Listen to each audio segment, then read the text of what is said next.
First time mo mahuli, 1,500. Ako magkano ang violation mo dun sa ginawa mong kaninang pag-angkas ng walang helmet? Andiyan po ba ORCR nyo? Ito po ang helmet nyo, bakit ganun na po? Hindi na kayo mapoproteksyonan yan, wala naman sa bagal o sa bilis yan. Mabagal ka nga, tinumbok ko naman ng sasakyan, pwede ka pa rin mahulog, di ba? Dahil hindi na ako papayag na gamitin mo pa ito. Dahil magaan, dahil hindi ka mapoproteksyonan nito. Okay? Bibigyan ito bagong helmet. Ito, gusto ko lagi nakastrap to, ha? Ako magkano ang violation mo dun sa ginawa mong kaninang pag-angkas ng walang helmet? Hindi po, ngayon lang. First time mo mahuli, 1,500. Yun po ang violation mo, yun ang kailangan nyong bayaran.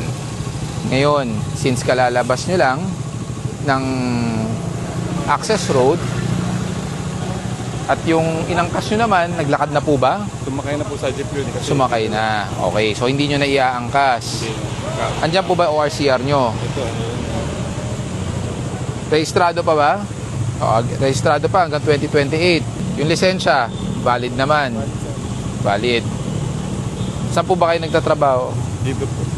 Sa ano? Manila Water. Manila Waters. May isa rin po akong concern.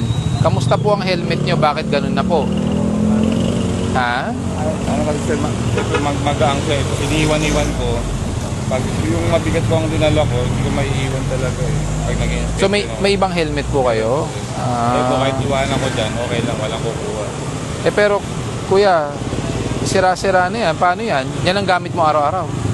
Pag mag-inspection lang, Yan ang ginagamit nyo. ang rason ko po rin, iiwan ko siya dyan. Pero hindi na kayo mapoproteksyonan yan. Yan, mabagal lang naman ako. Wala naman sa bagal o sa bilis yan. Mabagal ka nga, tinumbok ko naman ng sasakyan, pwede ka pa rin mahulog, di ba? Hindi naman patay, wag naman agad patay, kuya.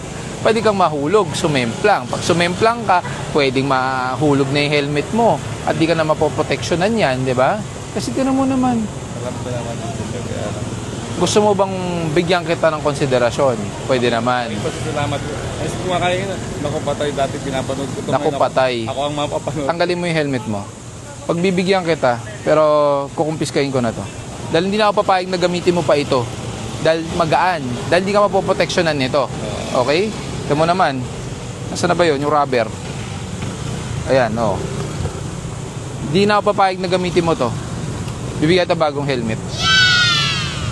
Lagyan nyo sa likod ng pickup. Kaya ako bagong helmet. Ako ngayon mapapanood.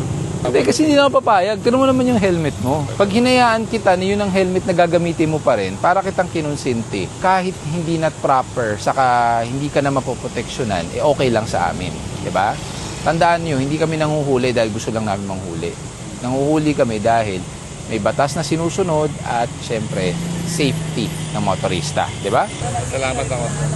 Wala namang anuman, pero ang sa akin lang talaga yung safety. Napakahalaga niyan. May anak ka ba? May asawa, may apo na, o isipin mo yan, di ba?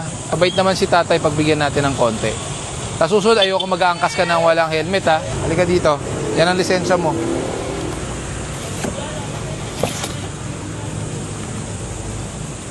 Kung nahihirapan ka, sir, ayaw mo naka full face ka, dahil sa mo, nag-i-inspection ka, di ba?